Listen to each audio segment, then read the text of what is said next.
Everyone, welcome back to my channel. आज हम बात करेंगे अपने रीट एग्जाम की हिस्ट्री के 7 पीवाईक्यू के बारे में पूछे गए थे। हमारा फर्स्ट क्वेश्चन है इसमें कि एक राजा अवंती पुत्र और जो बुद्ध के अनुयायी थे, अनुयायी मतलब शिष्य थे, कंचन, उनके बीच के संबंध कौन से बौद्ध ग्रंथ में है? ऑप्शन ए है दीर्घ निकाय, ऑप्शन बी है खुद्दक निकाय, ऑप्शन सी है मध्यम निकाय, ऑप्शन डी है अंगुत्तर निकाय। इसमें हमारा सही आंसर हो जाएगा ऑप्शन सी मध्यम निकाय।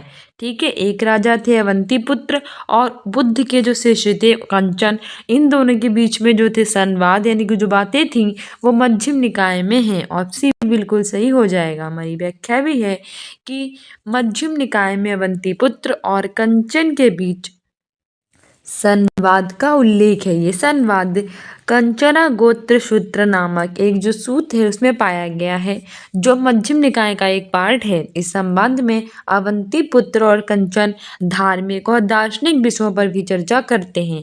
मध्यम निकाय पाली साहित्य का एक महत्वपूर्ण ग्रंथ है जिसमें बुद्ध के उपदेशों और शिक्षाओं का क्या है, इनका सार है। बस याद रखना कि अवंती पुत्र और कंचन इनके बीच जो संवाद है वो मध्यम निकाय में हमें प्राप्त होता है। ठीक है, नेक्स्ट हमारा क्वेश्चन कह रहा है कि कौन से बौद्ध ग्रंथ में बौद्ध संघ या फिर मठों में रहने वाले लोगों के लिए नियमों का संग्रह था।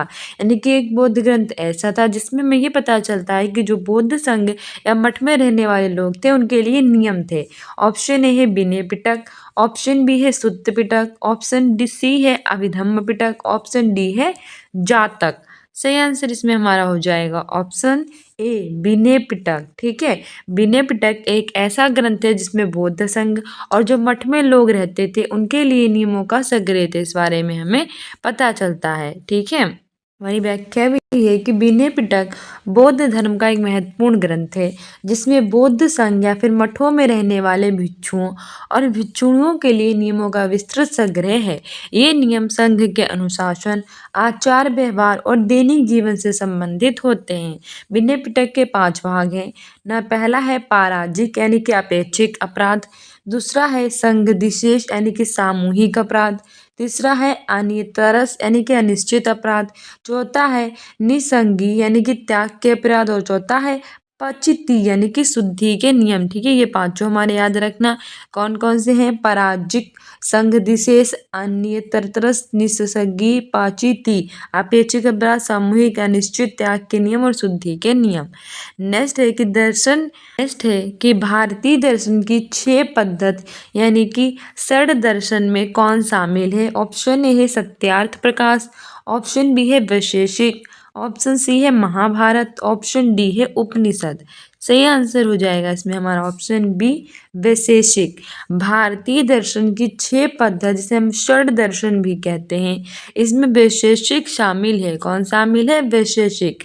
हमारी व्याख्या भी कह रही है कि भारतीय दर्शन की 6 पद्धति यानी कि षड दर्शन में शामिल जो है वो वैशेषिक है। इनकी 6 पद्धतियाँ कौन कौन सी हैं? वो है हमारी न्याय जो कि गौतम के द्वारा प्रतिपादित किया गया था, वैशेषिक है जो कि कणाद के द्वारा प्रतिपादित किया गया, सांख्य है जो कि कपिल के द्वारा प्रतिपादित किया गया, योग है ये पतंजलि के द्वारा प्रतिपादित किया गया, मीमांसा है ये जैमिनी के द्वारा प्रतिपादित किया गया और वेदांत है ये बादरायण के द्वारा प्रतिपादित किया गया। मोस्ट इम्पॉर्टेंट याद रखना, न्याय गौतम, वैशेषिक कणाद, संख्या कपिल के यहाँ होती है, योग पतंजलि, मीमांसा जैमिनी और वेदांत बादरायण।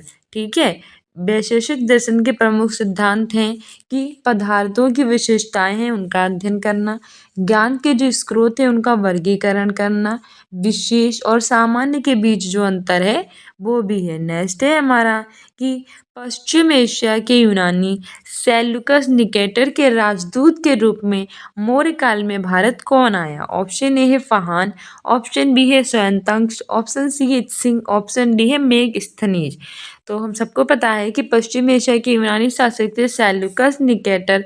इनके राजदूत के दरबार में जो मौर्य काल था उसमें मेगस्थनीज आए थे और मेगस्थनीज ने इंडिका नामक पुस्तक भी लिखी थी। और किसके शासनकाल में आए थे? चंद्रगुप्त मौर्य के दरबार में आए थे, ये भी याद रखना। ठीक है, मौर्य काल में चंद्रगुप्त मौर्य थे।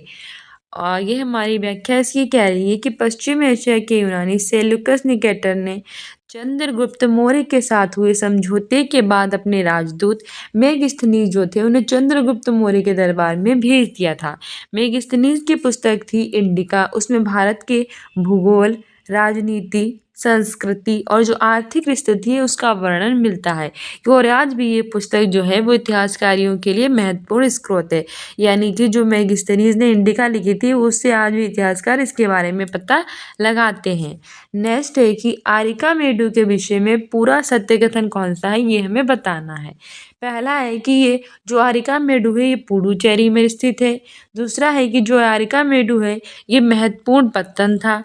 तीसरा है कि ये एम्फोरा जैसे यहाँ पे पात्र मिले हैं। चौथा है कि यहाँ पे यूनानी साम्राज्य से संबंधित वस्तुएं मिली हैं।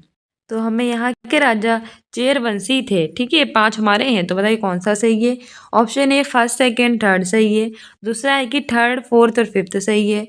तीसरा है कि फोर्थ, फिफ्थ और फर्स्ट सही है। चौथा है कि फोर्थ है चौथा है कि फिफ्थ, फोर्थ और फर्स्ट सही है। सही आंसर इसमें हमारा हो जाएगा ऑप्शन ए कि इसमें फर्स्ट, सेकंड और थर्ड सही है। क्यों? क्योंकि जो अरिकामेडु थे ये भारत और रोम के बीच जो प्राचीन व्यापारिक संबंध इनका महत्वपूर्ण केंद्र था। इस पुरातात्विक स्थल के बारे में कई सत्य कथन मिलते हैं, जैसे कि ये पुडुचेरी में स्थित था। बिल्कुल सही बात है, कहाँ स्थित था? पुडुचेरी में। अरिकामेडु एक महत्वपूर्ण पत्तन था जिसके माध्यम से जो रोम और भारत है इनके बीच में व्यापार होता था। यहाँ एम्फोरा जैसे पात्र भी मिले हैं जो रोमन शैली के बड़े मिट्टी के बर्तन होते थे, जिनका उपयोग हम किसके में करते थे? व्यापार में करते थे। यानी कि अरिकामेडु ये पुडुचेरी में है। ये महत्वपूर्ण पत्तन है जो कि रोम और भारत के बीच व्यापार होता था, जिसके माध्यम से यहाँ एम्फोरा जैसे पात्र भी मिले हैं जो रोमन शैली के बड़ी मिट्टी के बर्तन होते थे। ये सारे सही हैं। नेक्स्ट हमारा क्वेश्चन कह रहा है कि चीनी तीर्थयात्री जो थे हैंसोंग वो किस राजा के दरबार में रहे थे? ऑप्शन ए है चंद्रगुप्त, ऑप्शन बी है समुद्रगुप्त, ऑप्शन सी है हर्ष और ऑप्शन डी है कनिष्क। तो बताइए जो हैंसोंग जो थे वो किस राजा के दरबार में थे? सही आंसर हो जाएगा ऑप्शन सी हर्ष। चीन के तीर्थयात्री थे हैंसोंग और ये हर्ष राजा के दरबार में रहे थे। हमारी व्याख्या भी है कि हैंसोंग एक चीनी बौद्ध भिक्षु और यात्री थे जिसने 630 से लेकर 645 ईस्वी के मध्य भारत की यात्रा की थी। वे हर्षवर्धन के दरबार में रहते थे। हैंसोंग ने अपनी यात्रा के दौरान भारत के जो विभिन्न भागों का दौरा किया था, जिसमें नालंदा विश्वविद्यालय, बोध गया, कानपुर ये सारे शामिल थे। इसने अपने यात्रा के अनुभवों को सी युकी नामक पुस्तक में लिखा है, जो भारत के मध्य युगीन के इतिहास की सबसे महत्वपूर्ण पुस्तक थी। याद रखना हैंसोंग जो था वो चीन का था और वो जो था हर्षवर्धन के दरबार में आया था 630 से 645 में।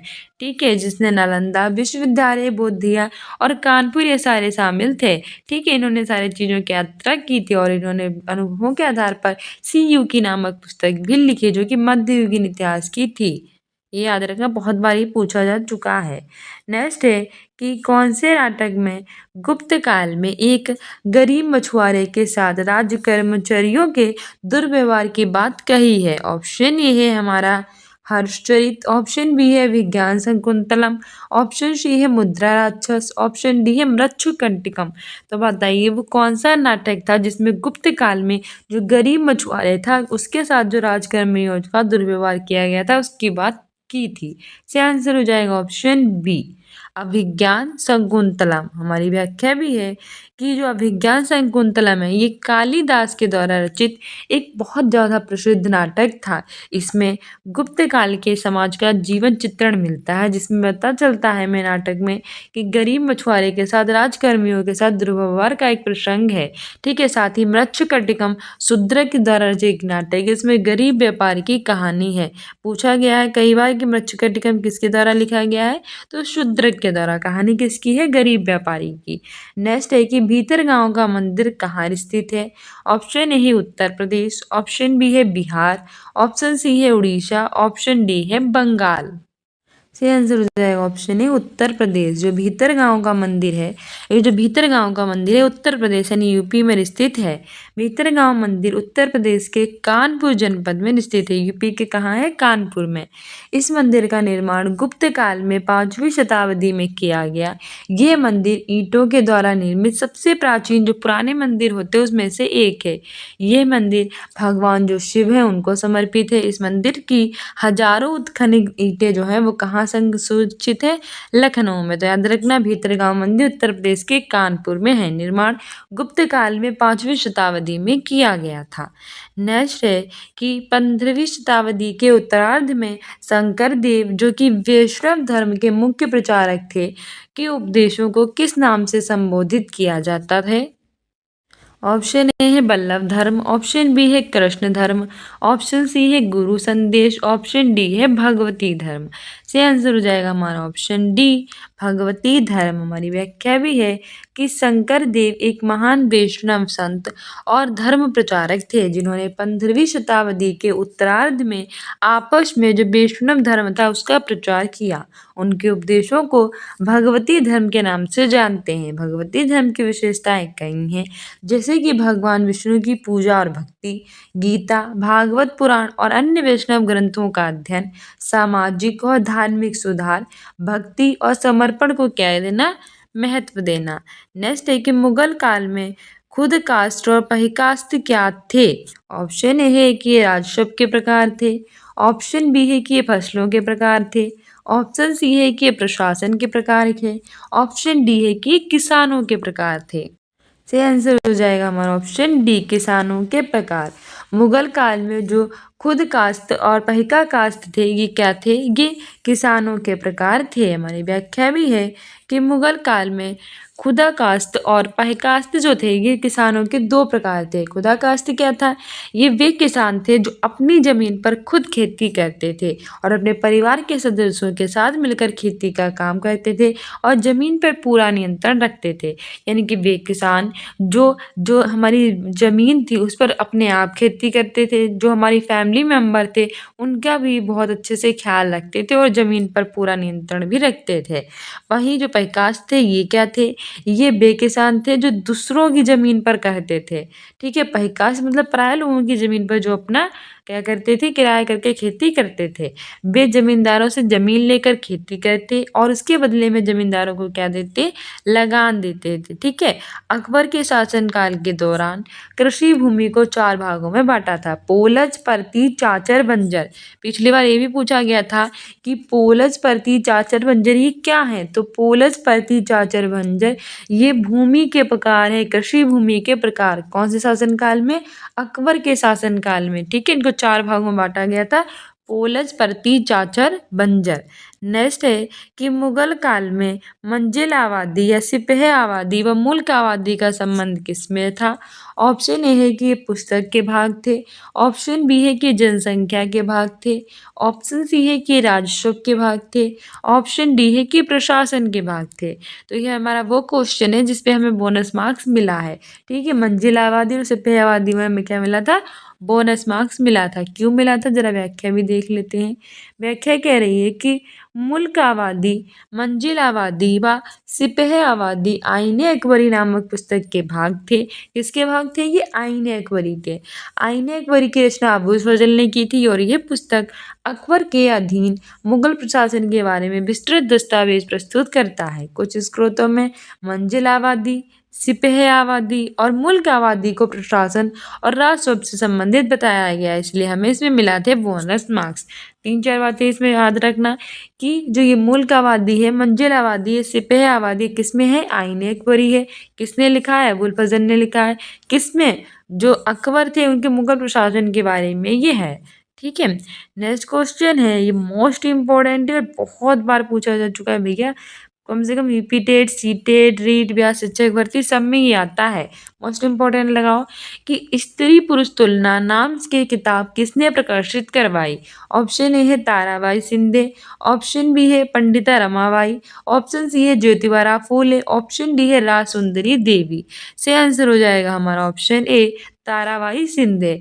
स्त्री पुरुष तुलना, स्त्री और पुरुष के बीच में जो तुलना है, इस नाम से एक बुक है, ये ताराबाई शिंदे ने प्रकाशित करवाई है। ठीक है। वहीं जो ज्योतिबा राव फूले हैं, इनकी कौन सी थी, बताइएगा मुझे कमेंट बॉक्स में, क्योंकि कल ही मैंने आपको बताई थी ज्योतिबा राव फूलों की बहुत ही फेमस के बारे में। ठीक है। वही व्याख्या भी है कि ताराबाई शिंदे एक नारीवादी कार्यकर्ता थीं जिन्होंने 19वीं शताब्दी में भारत में पितृसत्ता और जाति का विरोध किया था। ताराबाई शिंदे ने स्त्री पुरुष तुलना नामक पुस्तक का प्रकाशन किया और ये पुस्तक 1882 में मराठी भाषा में प्रकाशित हुई थी। ये पुस्तक पुरुष और महिलाओं के बीच जो समाज में अंतर हैं उनकी आलोचना करने के लिए प्रकाशित की गई थी। स्त्री पुरुष तुलना यानी स्त्री और पुरुष के बीच में तुलना हो रहा हो, किसने लिखी थी, ताराबाई शिंदे ने लिखी थी, 19वीं शताब्दी में लिखी थी। ठीक है। स्त्री पुरुष तुलना 1882 में मराठी भाषा में प्रकाशित हुई थी।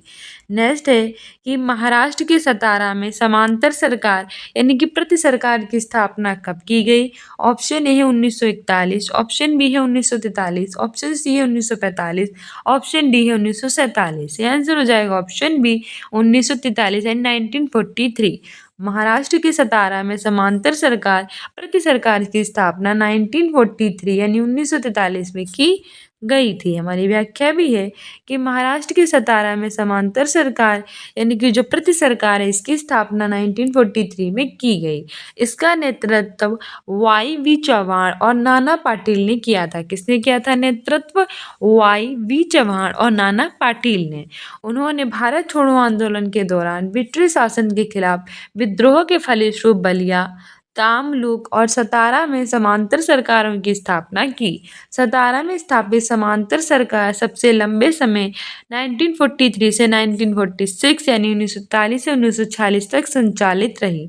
समांतर सरकार संघर्ष गुरिल्ला युद्ध नीति पर आधारित था। अब देख लेते हैं कि 9 सितंबर को कौन से हिस्ट्री के क्वेश्चन पूछे गए थे PYQ। 91 नंबर का क्वेश्चन कह रहा है कि भारतीय इतिहास में 20वीं शताब्दी का तीसरा दशक महत्वपूर्ण रहा क्योंकि, यानी कि हमारी जो इंडियन हिस्ट्री थी इसमें 20वीं शताब्दी का दशक इम्पोर्टेंट था। क्यों? क्योंकि ऑप्शन ए है कि कर्नल टाड की एनल्स का प्रकाशन हुआ, ऑप्शन बी है कौटिल्य लिखित अर्थशास्त्र की प्रतिलिपि मिली, ऑप्शन सी है अशोक के शिलालेखों को पढ़ा गया, ऑप्शन डी है कि सिंधु सभ्यता की खोज हुई।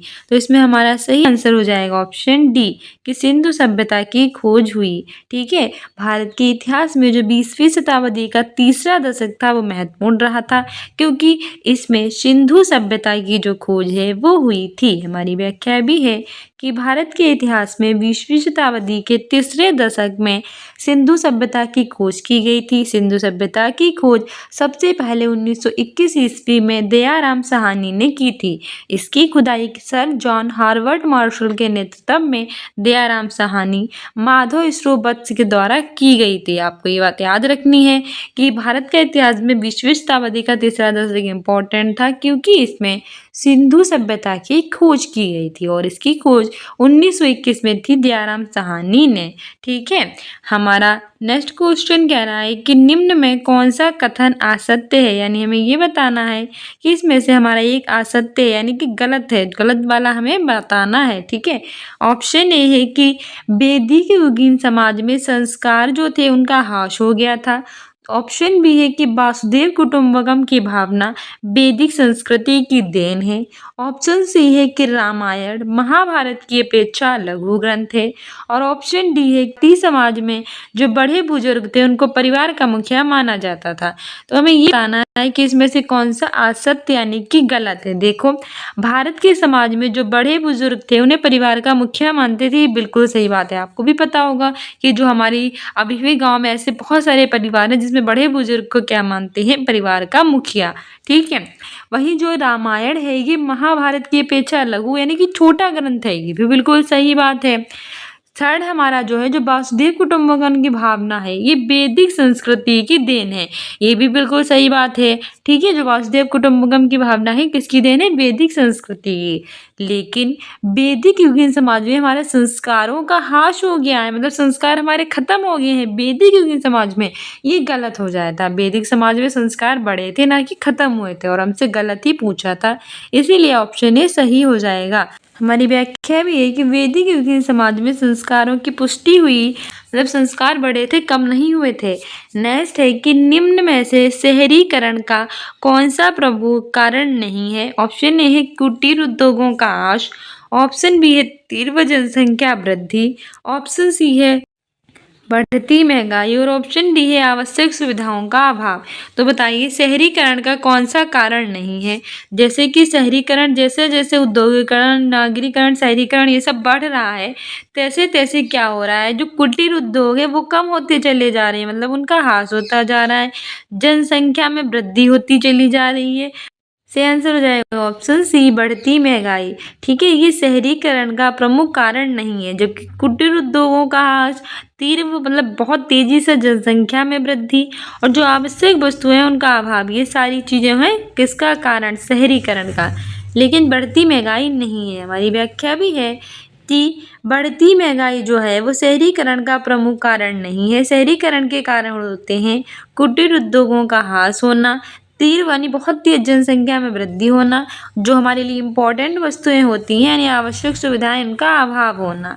नेक्स्ट है कि निम्न में से कौन सी सभ्यता हड़प्पा सभ्यता की समकालीन थी, यानी कि वो कौन सी सभ्यता थी जो कि हमारी हड़प्पा सभ्यता के जैसी थी, बिल्कुल मतलब उसको समकालीन थी, उनके काल में थी। ऑप्शन ए है क्रीट सभ्यता, ऑप्शन बी है मिस्र सभ्यता, ऑप्शन सी है यूनानी सभ्यता, ऑप्शन डी है रोमन सभ्यता। से आंसर हो जाएगा ऑप्शन बी मिस्र सभ्यता।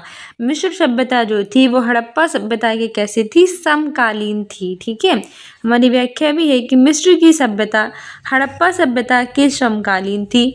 मिस्र की सभ्यता से हड़प्पा कालीन जो वस्तुएं हैं उनके अवशेष हमें प्राप्त हुए हैं। हमें मिस्र की सभ्यता से क्या प्राप्त हुए हैं, हड़प्पा कालीन वस्तुओं के अवशेष, जो कि समकालीन होने के साक्ष्य प्रस्तुत करते हैं। जो किसके साक्ष्य प्रस्तुत करते हैं, समकालीन होने के साक्ष्य प्रस्तुत करते हैं। नेक्स्ट है कि भारतीय समाज में जो महिलाएं थीं उनकी स्थिति में सुधार की दिशा में किए गए प्रयासों के संदर्भ में कौन सा कथन सही नहीं है। हमसे गलत क्वेश्चन, मतलब हमसे पूछा है कि कौन सा गलत है, जो महिलाओं की स्थिति में सुधार में जो प्रयास किए गए थे उनमें नहीं था।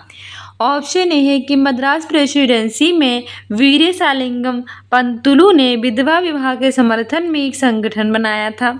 सेकेंड है कि जवाहरलाल नेहरू और सुभाष चंद्र बोस ने महिलाओं के लिए अधिक स्वतंत्रता और मांगों का समर्थन किया।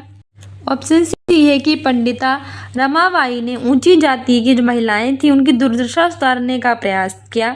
और चौथा है कि ताराबाई शिंदे ने जो स्त्री पुरुष तुलना है उस नाम से किताब प्रकाशित कर स्त्री के बारे में जो रूढ़िवादी विचार थे उनका समर्थन किया था। सही आंसर हो जाएगा इसमें हमारा ऑप्शन डी। जो ताराबाई शिंदे थी उन्होंने स्त्री पुरुष नाम की तुलना किताब लिखी थी, जिसमें उन्होंने स्त्री के बारे में जो रूढ़िवादी विचार थे उनका क्या किया था, समर्थन। हमारी व्याख्या भी है कि भारतीय समाज की स्थिति में सुधार की दिशा में किए गए प्रयासों के संदर्भ में सत्य नहीं है, मतलब ये पूरी तरह से क्या है, गलत है। क्योंकि ताराबाई शिंदे ने अपनी जो पुस्तक है स्त्री पुरुष तुलना, उसमें स्त्री के बारे में जो रूढ़िवादी विचार है उनका समर्थन ना करके महिलाओं के प्रति जो पुरुषों की रूढ़िवादी विचारधारा उसकी आलोचना की थी। उन्होंने अपनी पुस्तक के माध्यम से ये भी सवाल उठाया था कि स्त्री की स्वतंत्रता छीनने का अधिकार पुरुष के पास कैसे आया। मतलब जो एक स्त्री है उसकी स्वतंत्रता अगर कोई पुरुष छीन रहा है तो क्यों छीन रहा है, पुरुष को क्या अधिकार है उसकी स्वतंत्रता छीनने का।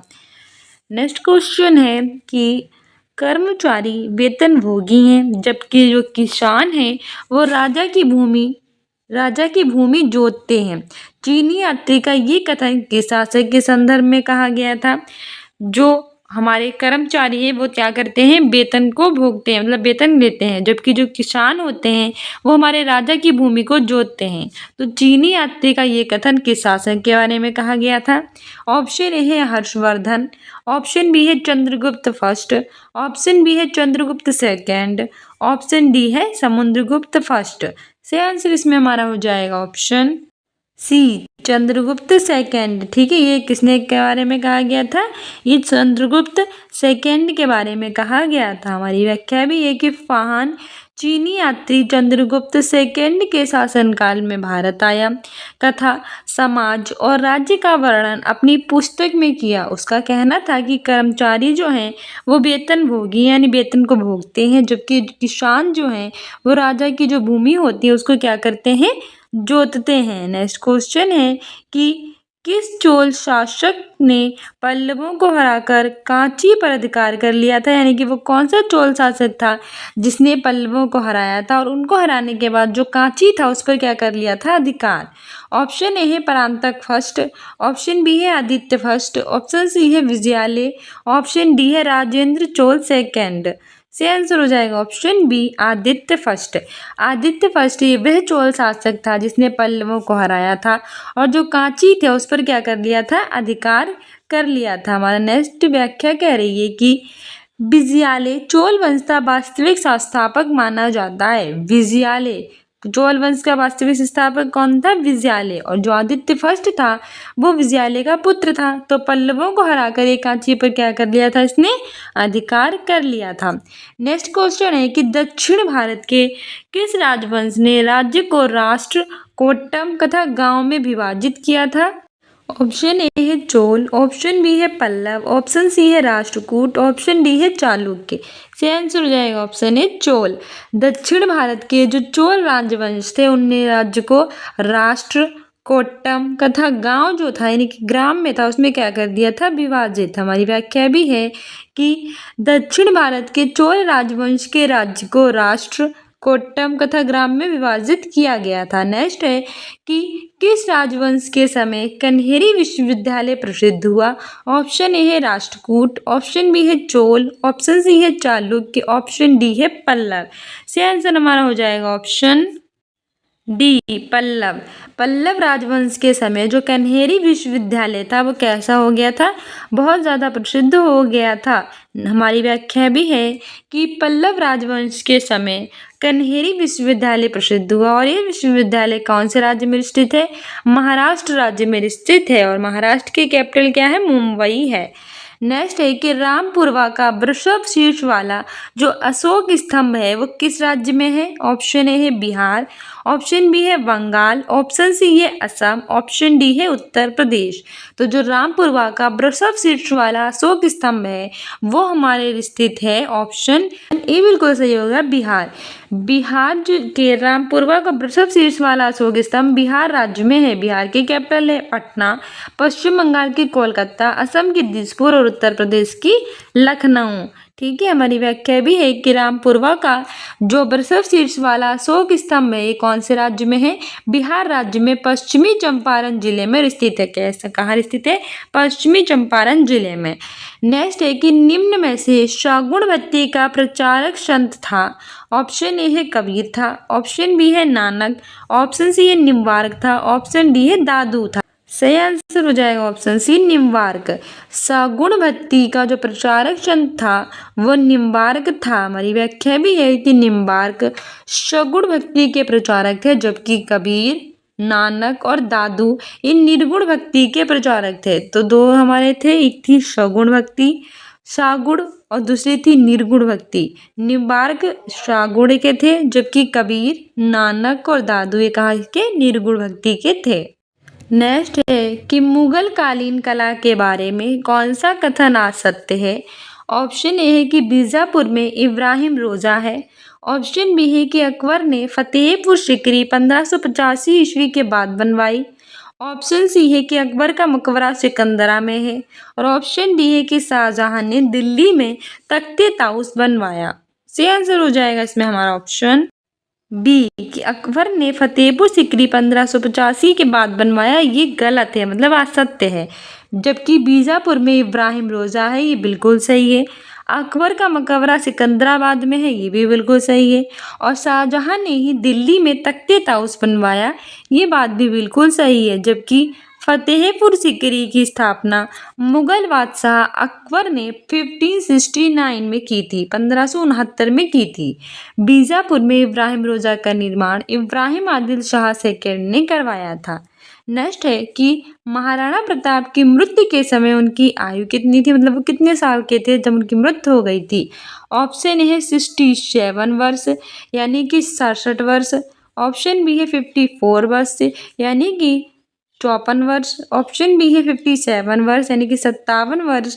ऑप्शन डी है 49 वर्ष यानी कि 49 वर्ष। से आंसर हो जाएगा इसमें हमारा ऑप्शन सी 57 वर्ष। ठीक है, महाराणा प्रताप की मृत्यु के समय उनकी आयु 57 थी। हमारी व्याख्या भी है कि महाराणा प्रताप का जन्म 9 मई 1540 में हुआ था और इनकी मृत्यु वर्ष 1597 में हुई। तो इस तरह से ये 57 वर्ष के थे। 5 आ रहा है। 1540 में जन्म, 1597 में मृत्यु, तो ये कितने साल के थे? 57 साल के थे। नेक्स्ट है कि सन 1800 के आसपास भारतीय निर्यात में सूती कपड़े का प्रतिशत 30 था, जो 1870 ईस्वी तक घटकर कितना प्रतिशत रह गया? ऑप्शन ए है 25 ऑप्शन बी है 13 यानी कि 13, ऑप्शन सी है 8 यानी कि 8, ऑप्शन डी है 3 यानी कि 3। तो सही आंसर हो जाएगा ऑप्शन बी यानी कि 13।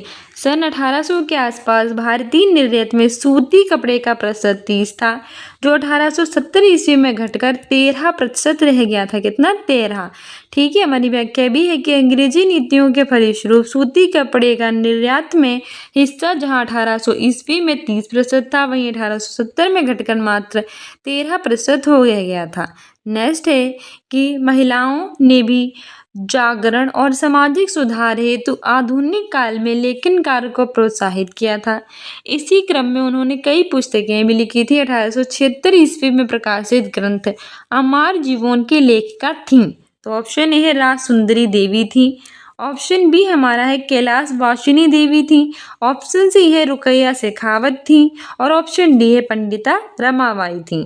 तो हमारा सही आंसर हो जाएगा ऑप्शन ए राज सुंदरी देवी। महिलाओं ने भी जागरण और सामाजिक सुधार के लिए आधुनिक काल में लेखन कार्य को बढ़ाया था और कई पुस्तकें लिखी थी। 1876 में प्रकाशित हुई थी अमर जीवन, जो कि राज सुंदरी देवी ने लिखी थी। ठीक है, हमारी व्याख्या भी है कि राज सुंदरी देवी के द्वारा अमर जीवन माई लाइफ आत्मकथा नामक पुस्तक की रचना की और इसमें महिलाओं के जागरण और सामाजिक सुधार का वर्णन था। Back to my channel. आज हम बात करेंगे अपनी राजस्थान शिक्षक पात्रता परीक्षा। तो आज हम भाग सेकेंड की बात करेंगे सोशल स्टडीज़ की। हमारे इस पे पहला क्वेश्चन है कि भारतीय समाज की प्रमुख विशेषता है। ऑप्शन ए है अनेकता में एकता, ऑप्शन बी है अशिक्षा, ऑप्शन सी है स्वावलंबन, ऑप्शन डी है प्रादेशिकता। से आंसर हो जाएगा ऑप्शन ए अनेकता में एकता। हमारा जो भारतीय समाज होता है इसकी प्रमुख विशेषता यही है कि इसमें क्या है? अनेकता में एकता है। हमारी व्याख्या भी है कि हमारे जो भारत देश है इसमें भाषाओं, जातियों और धर्मों की बहुलता है, यानी कि सभी लोग एक साथ यहाँ प्रेम पूर्वक रहते हैं, अलग अलग भाषा के, अलग अलग जाति के और अलग अलग धर्मों के। और यही तथ्य होता है कि भारतीय समाज में अनेकता में एकता को दर्शाता है। यही भारतीय समाज की क्या होती है? प्रमुख विशेषता होती है, क्योंकि यहाँ अनेकता में क्या होती है? एकता। नेक्स्ट क्वेश्चन है कि नगरीकरण परिणाम है। ऑप्शन ए है कि शैक्षिक विकास का, ऑप्शन बी है कि ग्रामीण विकास का, ऑप्शन सी है कि गांवों से नगरों की ओर जनसंख्या पलायन का, ऑप्शन डी है कृषि विकास का। तो बताइए नगरीकरण किसका परिणाम है? से आंसर हो जाएगा ऑप्शन सी कि गाँव से जो नगरों की ओर जनसंख्या पलायन कर रही है, मतलब जा रही है, हमारे गाँव की जनसंख्या नगरों की ओर जा रही है, तो ये नगरीकरण इसका परिणाम है। हमारा ऑप्शन सी सही हो जाएगा। हमारी व्याख्या भी है कि नगरीकरण का तात्पर्य है कि वे स्थान जहाँ सभी प्रकार की मौलिक आवश्यकताओं की पूर्ति के लिए जो ग्रामीण जनसंख्या यानी गांव की जनसंख्या उसका क्या होना? पलायन होना। ठीक है, नेक्स्ट क्वेश्चन है कि क्षेत्रीयतावाद का मुख्य कारण है, यानी कि जो क्षेत्रीयतावाद है इसका मुख्य कारण क्या है? ऑप्शन ए है गरीबी का, ऑप्शन बी है सामाजिक तनावों का, ऑप्शन सी है बेरोजगारी का और ऑप्शन डी है वैश्वीकरण का। तो क्षेत्रीयतावाद मुख्य कारण किसका है? से आंसर हो जाएगा हमारा ऑप्शन बी सामाजिक तनावों का। जो क्षेत्रतावाद है ये मुख्य कारण सामाजिक तनावों का है। हमारी व्याख्या भी है कि सामाजिक तनाव से जो क्षेत्रवाद होता है उसको क्या मिलता है, बढ़ावा मिलता है। इसी सामाजिक तनाव के कारण भारतीय स्वतंत्रता में जो क्षेत्रवाद है उसको बढ़ावा मिला। ये भारत और पाकिस्तान जैसे देश हैं उनका क्या हुआ, उदय हुआ था। ठीक है, नेक्स्ट है कि सामाजिक अध्ययन के अध्यापक को विषय वस्तु के साथ साथ ज्ञान होना चाहिए, यानी कि जो सोशल स्टडीज का टीचर होता है उसे हमारे जो अध्यापक है उसको विषय वस्तु के साथ साथ किसका ज्ञान होना चाहिए। ऑप्शन ए है शिक्षा के उद्देश्यों का, ऑप्शन बी है शिक्षण विधियों का, ऑप्शन सी है शिक्षण तकनीकों का, ऑप्शन डी है इनमें से सभी। से आंसर हो जाएगा ऑप्शन डी, इनमें से सभी। सोशल स्टडीज का जो टीचर है उससे अपनी विषय वस्तु के साथ साथ शिक्षण विधियों का, शिक्षा के क्या उद्देश्य होते हैं, शिक्षा की क्या तकनीकी होती हैं, इन सभी का ज्ञान होना चाहिए। हमारी व्याख्या भी है कि सामाजिक अध्ययन के शिक्षक को शिक्षण तकनीकी, शिक्षा के क्या उद्देश्य हैं, शिक्षण विधियाँ क्या हैं, इन सबका ज्ञान होना चाहिए। जो शिक्षण अधिगम है वे प्रक्रिया ताकि आसानी से चलती रहे। नेक्स्ट है कि भारत में गरीबी के लिए कौन सा कारण नहीं है। ऑप्शन ए है बेरोजगारी, ऑप्शन बी है तीव्र जनसंख्या वृद्धि यानी बहुत तेजी से जनसंख्या में बढ़ना, ऑप्शन सी है शिक्षा और ऑप्शन डी है बृहत परिवार। तो सही आंसर हो जाएगा ऑप्शन सी, शिक्षा। तो भारत में अगर गरीबी बहुत तेजी से बढ़ रही है तो शिक्षा के कारण तो नहीं बढ़ रही है ना, शिक्षा मुख्य इसका कारण नहीं है, शिक्षा से तो कम होगी। तो मुख्य कारण है बेरोजगारी, बेरोजगार इंसान ज़्यादा है इसलिए गरीबी बढ़ रही है। बहुत तेजी से जनसंख्या वृद्धि हो रही है इसलिए हमारे यहाँ गरीबी है, और बृहत परिवार नहीं, जो बड़े परिवार हैं वो भी हैं। लेकिन शिक्षा के कारण गरीबी नहीं होती, बल्कि शिक्षा गरीबी को दूर करने का एकमात्र हथियार होती है। यानी कि अगर हम शिक्षित होंगे तो हो सकता है हम गरीबी को दूर कर पाएँ। ठीक है, गरीबी के लिए बेरोजगारी, बहुत तेजी से जनसंख्या वृद्धि होना और बड़े परिवार जो होते हैं ये क्या होते हैं, ये जिम्मेदार होते हैं। हमारी नेक्स्ट क्वेश्चन है कि किस हड़प्पा इमारत को सर जॉन मार्शल ने विश्व का एक अद्भुत निर्माण कहा है। यानी कि वो कौन सा हड़प्पा कालीन इमारत थी जिसको सर जॉन मार्शल जो थे उन्होंने विश्व का एक अद्भुत निर्माण कहा है। ऑप्शन ए है बृहत स्नानघर, ऑप्शन बी है अन्नागार, ऑप्शन सी है सभा भवन, ऑप्शन डी है दुर्ग महल। से आंसर हो जाएगा ऑप्शन ए बृहत स्नानघर। जो हमारी हड़प्पा कालीन इमारत थी बृहत स्नानघर, इसको सर जॉन मार्शल ने कहा है विश्व का एक अद्भुत निर्माण। ठीक है, हमारी व्याख्या भी कह रही है कि हड़प्पा काल में मोहनजोदड़ो से बृहत स्नान घर के साक्ष्य जो हैं वो पाए गए हैं। जॉन मार्शल ने इस बृहत स्नान घर को एक अद्भुत निर्माण कहा है।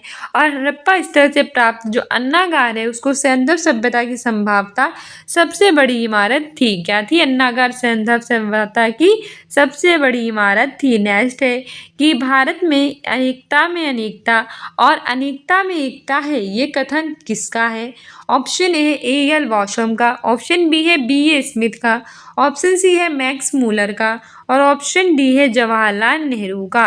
सही आंसर हो जाएगा ऑप्शन बी ए स्मिथ ने कहा था कि भारत में एकता में अनेकता है और अनेकता में एकता है। ठीक है, बी ए स्मिथ के अनुसार भारत में एकता और अनेकता में एकता है। नेक्स्ट है कि निम्न में से किस सैंधव स्थल से अग्निकुंड के साक्ष्य मिले हैं? ऑप्शन ए है हड़प्पा, ऑप्शन बी है मोहनजोदड़ो, ऑप्शन सी है लोथल और ऑप्शन डी है कालीबंगा। तो इसमें हमें बोनस मार्क्स मिला था। ठीक है, क्योंकि जो सैंधव स्थल कालीबंगा है वहाँ से अग्निकुंड के साक्ष्य मिले हैं। कहाँ से मिलाए हैं? कालीबंगा से। ठीक है, ये स्थल अग्निकुंड के जो था अग्नि के कारण काली हो गया था। ठीक है, बाघ अग्निकुंड के कारण कैसा हो गया था? काला हो गया था। याद कर लेना। ये स्थल हमें राजस्थान के जो गंगानगर जिले है उसके घग्गर नदी के किनारे स्थित है। इस स्थल की खोज 1952 में अमलानंद घोष ने की थी। ए बी के थापर और बीबी लाल के द्वारा 1961 और 62 में भी उत्खनन किया गया। इसके अलावा हड़प्पा और लोथल में भी अग्निकुंड के साक्ष्य मिले हैं, इसलिए इसमें बोनस मार्क्स मिला था। नेक्स्ट है कि हिंदी यूनानी शासकों के बारे में जानकारी का मुख्य स्रोत क्या है? ऑप्शन ए है यात्रियों का वृत्तांत, ऑप्शन बी है सिक्के, ऑप्शन सी है बौद्ध, ऑप्शन डी है जैन साहित्य। तो बताइए हिंदी यूनानी शासकों के बारे में जानकारी का मुख्य स्रोत क्या है? सही आंसर इसमें हमारा हो जाएगा ऑप्शन बी सिक्के। हिंद यूनानी शासकों के बारे में जो हमें जानकारी का मुख्य स्रोत है वो क्या है, वो सिक्के हैं। ठीक है, हिंद यूनानी या इंडो ग्रीक शासकों के में जानकारी का एक मुख्य स्रोत होता है वो होते हैं उसके सिक्के। जो हिंद यूनानी शासकों हैं उन्होंने सबसे पहले भारत में सोने के सिक्कों का प्रचलन किया था। तो आपसे पूछ ले कि भारत में सोने के सिक्के सबसे पहले किसने चलाए थे, तो हिंद यूनानी ने चलाए थे। नेक्स्ट है कि गीता है, यानी कि गीता क्या है। ऑप्शन ए है कि वेद है, ऑप्शन बी है कि स्वतंत्र महाकाव्य है, ऑप्शन सी है रामायण का एक भाग है, ऑप्शन डी है कि महाभारत का एक भाग है। तो सही आंसर हो जाएगा ऑप्शन डी। आपको पता है कि जो भागवत गीता है वो क्या है, हमारे महाभारत में है, यानी कि हमारे जो महाभारत था उसका एक भाग था गीता। ठीक है, हमारा ऑप्शन डी बिल्कुल सही हो जाएगा। हमारी व्याख्या भी कह रही है कि गीता महाभारत का एक भाग है जिसमें भगवान श्री कृष्ण के उपदेश है, यानी कि इसमें भगवान श्री कृष्ण ने उपदेश दिए थे। महाभारत जो है वो विश्व का सबसे बड़ा महाकाव्य है। आपसे पूछ ले कि विश्व का सबसे बड़ा महाकाव्य क्या है, तो वो है महाभारत। इसमें लगभग 1,00,000 श्लोक हैं। कितने श्लोक हैं? 1,00,000। नेक्स्ट क्वेश्चन है कि गुप्त काल में सुदूर पश्चिम में प्रसिद्ध व्यापारिक केंद्र था। ऑप्शन ए है विदिशा, ऑप्शन बी है पुरुषपुर, ऑप्शन सी है छत्र, ऑप्शन डी है पैठन। तो बताइए कि गुप्त काल में सुदूर पश्चिम में प्रसिद्ध व्यापारिक केंद्र था। तो सही आंसर इसमें हमारा हो जाएगा ऑप्शन डी पैठन। ठीक है, गुप्त काल में सुदूर पश्चिम में प्रसिद्ध व्यापारिक केंद्र जो है वो पैठन था। हमारी व्याख्या भी है कि गुप्त काल में सुदूर पश्चिम में प्रसिद्ध व्यापारिक केंद्र पैठन था, जो कि गुजरात राज्य में स्थित है। कहाँ स्थित है? गुजरात राज्य में। और इसका एक अन्य नाम जो है वो प्रतिष्ठान भी था। इसका एक अन्य नाम क्या था? इसका एक अन्य नाम था प्रतिष्ठान। नेक्स्ट है कि भारत का राष्ट्रीय चिन्ह लिया गया है। ऑप्शन ए है कि सांची स्तंभ से, ऑप्शन बी है कि सारनाथ स्तंभ से, ऑप्शन सी है कि इलाहाबाद स्तंभ से, ऑप्शन डी है कि लुम्बिनी स्तंभ से। सही आंसर हो जाएगा हमारा ऑप्शन बी सारनाथ स्तंभ से। जो भारत का राष्ट्रीय चिन्ह है ये सारनाथ स्तंभ से लिया गया है। जरा इसके बारे में देख लेते हैं, इंपॉर्टेंट है। भारत का जो राष्ट्रीय चिन्ह है ये सारनाथ के स्तंभ सारनाथ का जो अशोक स्तंभ है वहां से लिया गया है। इस चिन्ह में 4 शेर एक दूसरे की तरफ पीठ किए हुए हैं। 26 जनवरी 1950 को इसे राष्ट्रीय चिन्ह के रूप में अपनाया गया था। इसे राष्ट्रीय प्रतीक के नीचे लिखे राष्ट्रीय वाक्य सत्यमेव जयते जो है वो कहाँ से लिया गया है? वो लिया गया है मुंडकोपनिषद से। ठीक है, तो भारत का राष्ट्रीय चिन्ह है सारनाथ के अशोक स्तंभ से लिया गया। इसमें 4 शेर एक दूसरे की तरफ पीठ किए हुए हैं। 26 जनवरी 1950 को इसे राष्ट्रीय चिन्ह के रूप में घोषित किया गया था और राष्ट्रीय प्रतीक के नीचे राष्ट्रीय वाक्य सत्यमेव जयते है जो कि मुंडकोपनिषद से लिया गया है। नेक्स्ट क्वेश्चन कह रहा है कि लोग घरों में ताला नहीं लगाते थे। फाहन ने किस शासक के बारे में ऐसा लिखा है? वो कौन सा शासक था जिसके शासनकाल में इतनी सुरक्षा की कि लोग क्या करते थे? घरों में ताला नहीं लगाते थे। ऑप्शन ए है रामगुप्त, ऑप्शन बी है चंद्रगुप्त, ऑप्शन सी है चंद्रगुप्त सेकंड यानी कि विक्रमादित्य, ऑप्शन डी है समुद्रगुप्त।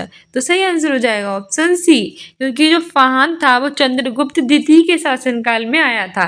चंद्रगुप्त द्वितीय को हम विक्रमादित्य भी कहते हैं। तो फाहन ने कहा था कि चंद्रगुप्त सेकंड यानी चंद्रगुप्त विक्रमादित्य के समय लोग घरों में जो थे वो ताला नहीं लगाते थे क्योंकि सुरक्षा बहुत अच्छी थी। प्रसिद्ध चीनी यात्री फाहन गुप्त शासक चंद्रगुप्त सेकंड विक्रमादित्य के समय उनके दरबार में आया।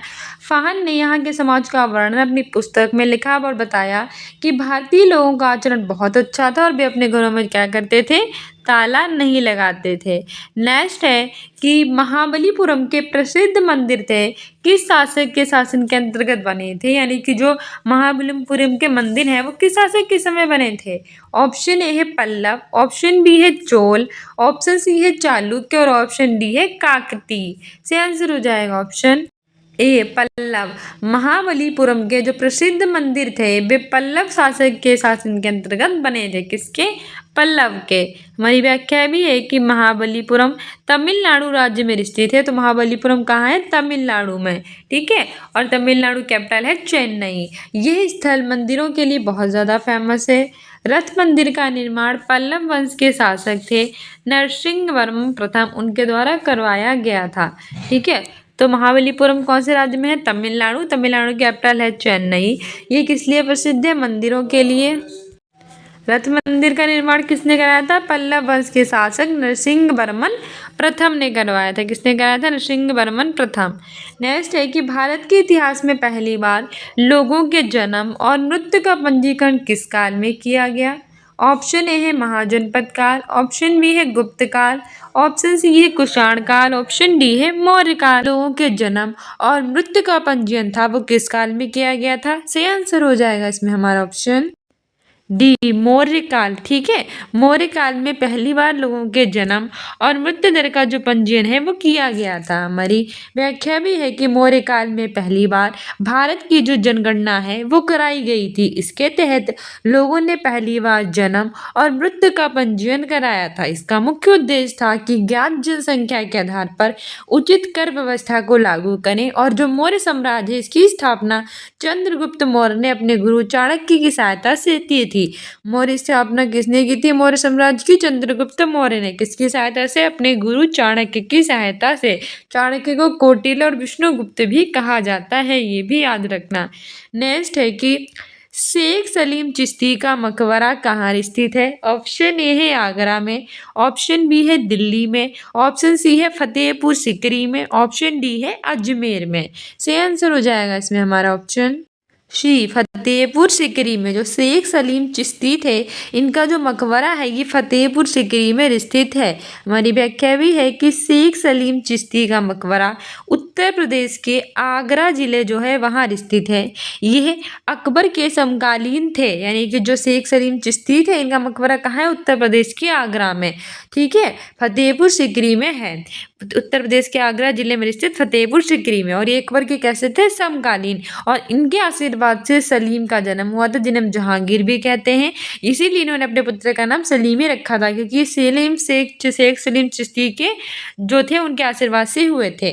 शेख सलीम चिश्ती मोइनुद्दीन चिश्ती के शिष्य थे। और जो शेख सलीम चिश्ती थे वो किसके शिष्य थे? मोइनुद्दीन चिश्ती थे, उनके क्या थे? शिष्य थे। ठीक है, इसके मोइनुद्दीन चिश्ती के।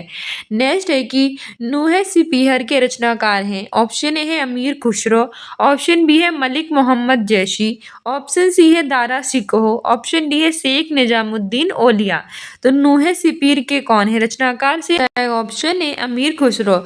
जो नूहे सिपीहर है इसके रचनाकार जो हैं वो अमीर खुसरो हैं। हमारी व्याख्या भी है कि नूहे सिपीहर की रचना अमीर खुसरो के द्वारा की गई थी। अमीर खुसरो ने सल्तनत काल के जो 7 सुल्तान हैं उनका शासनकाल देखा था। नूहे सिपीर के अलावा इनकी कई पुस्तकें हैं, जैसे कि आशिका, ख्वाजाइनुल फुतूह, तुगलकनामा आदि। ठीक है, नूहे सिपीर के अलावा की कई रचनाएं कौन कौन सी थी? आशिका, ख्वाइज़-ए-नूल फुतूह, तुगलकनामा। और नूहे सिपीर की रचना किसने की थी? अमीर खुसरो ने। ठीक है, 7 सुल्तानों के शासक काल इन्होंने देखा था। आपसे पूछ सकता है कि अमीर खुसरो ने कितने सुल्तानों का शासन देखा था? तो 7 देखा था। ठीक है, नूहे सिपीर के अतिरिक्त इन्होंने आशिका, ख्वाइज़-ए-नूल फुतूह और तुगलकनामा की भी रचना की थी। नेक्स्ट है दक्षिण भारत में चिश्ती सिलसिले का प्रमुख केंद्र था। ऑप्शन ए है गुलबर्गा, ऑप्शन बी है गोलकुंडा, ऑप्शन सी है बीजापुर, ऑप्शन डी है विदर। तो बताइए कि दक्षिण भारत में जो चिश्ती सिलसिले थे इनका प्रमुख केंद्र क्या था? सही आंसर इसमें हमारा हो जाएगा ऑप्शन ए गुलबर्गा। दक्षिण भारत में चिश्ती सिलसिले का प्रमुख केंद्र गुलबर्गा था। गुलबर्गा हमारा ऑप्शन ए बिल्कुल सही है।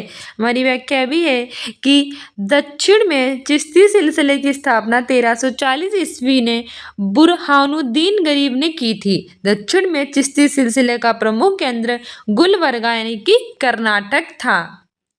नेक्स्ट क्वेश्चन है कि संत दादू की मृत्यु किस स्थल पर हुई? ऑप्शन ए है सांभर, ऑप्शन बी है अम्बेर, ऑप्शन सी है नारायण, ऑप्शन डी है पुष्कर। तो बताइए कि संत दादू की मृत्यु किस स्थल पर हुई थी? सही आंसर इसमें हमारा हो जाएगा ऑप्शन सी नारायण, संत दादू की मृत्यु नारायण स्थल पर हुई थी। कौन से स्थल पर हुई थी? नारायण।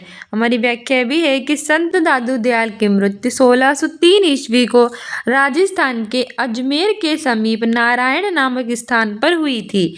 नेक्स्ट है कि संत जाम्बूजी का जन्म कहाँ हुआ था? ऑप्शन ए है पीपासर, ऑप्शन बी है गागरोन, ऑप्शन सी है जेतारण, ऑप्शन डी है नागौर। तो आप मुझे बताइए कि संत जो जाम्बूजी हैं इनका जन्म कहाँ पे हुआ था? सही आंसर इसमें हमारा हो जाएगा ऑप्शन ए पीपासार, पीपासार में हुआ था। हमारी व्याख्या भी है कि विश्नोई संप्रदाय के संस्थापक संत जो हैं जाम्बूजी, उनको गुरु जाम्बेश्वर भगवान भी कहते हैं। इनका जन्म 1451 में राजस्थान के नागौर जिले के पीपासर गांव में हुआ था। इनका मकबरा राजस्थान के नागौर जिले में स्थित है। नेक्स्ट है दस्तक शब्द से क्या तात्पर्य? मोस्ट इंपॉर्टेंट है। ऑप्शन ए है गुलामी, ऑप्शन बी है फैक्ट्री, ऑप्शन सी है बंदरगाह, ऑप्शन डी है शुल्क मुक्त व्यापार। तो बताइए जो दस्तक है इस शब्द से क्या तात्पर्य है? सही आंसर इसमें हमारा हो जाएगा ऑप्शन डी शुल्क मुक्त व्यापार। जो दस्तक शब्द है इसका मतलब होता है शुल्क मुक्त व्यापार। व्याख्या भी है कि दस्तक शब्द का तात्पर्य शुल्क मुक्त व्यापार से होता है। बंगाल में इसी दस्तक का प्रयोग करके ब्रिटिश कंपनी ने अपने व्यापार जो था उसको आगे बढ़ाया था, जिसे वॉरेन हेस्टिंग्स द्वारा समाप्त कर दिया गया था। ठीक है, दस्तक शब्द का तात्पर्य होता है शुल्क मुक्त व्यापार, ऐसा व्यापार जो शुल्क से मुक्त होता है, और इसका प्रयोग करके ब्रिटिश कंपनी ने अपने व्यापार को बढ़ाया था, जिसे वॉरेन हेस्टिंग्स ने समाप्त कर दिया था। नेक्स्ट है कि अकबर के चित्तौड़गढ़ पर आक्रमण 1567-68 के समय वहां का शासक कौन था? यानी कि जब अकबर ने चित्तौड़गढ़ पर आक्रमण किया था, और ये किया कब था चित्तौड़गढ़ पर आक्रमण? 1567 से 1568 में। तो वहां का शासक कौन था? ऑप्शन ए है महाराणा प्रताप, ऑप्शन बी है महाराणा उदय सिंह, ऑप्शन सी है जयमल, और ऑप्शन डी है महाराणा अमर सिंह। सही आंसर इसमें हमारा हो जाएगा ऑप्शन बी महाराणा उदय सिंह। अकबर के चित्तौड़गढ़ पर आक्रमण 1567-68 में महाराणा उदय सिंह ने 67 के समय वहां का शासक महाराणा उदय सिंह थे। कौन थे? महाराणा उदय सिंह थे। व्याख्या भी है कि अकबर पर चित्तौड़ के द्वारा चित्तौड़गढ़ पर आक्रमण किया गया था, तो 1567-68 में वहां का शासक महाराणा उदय सिंह थे। इनकी माता का नाम था कर्णावती और पिता का नाम था महाराणा सागा। और इस युद्ध में मुगल बादशाह अकबर की क्या हो गई थी? विजय हो गई थी। मुगल बादशाह अकबर जीत गया था। नेक्स्ट है कि किस मुगल बादशाह के काल को हिंदी साहित्य का स्वर्ण युग कहा जाता है? ऑप्शन ए है औरंगजेब, ऑप्शन बी है अकबर, ऑप्शन सी हमारा है जहांगीर, और ऑप्शन डी है शाहजहां। तो बताइए किस मुगल बादशाह के जो हमारा शासनकाल था उसको हिंदी साहित्य का स्वर्ण युग कहते थे? तो इसमें हमारा सही आंसर हो जाएगा ऑप्शन बी अकबर।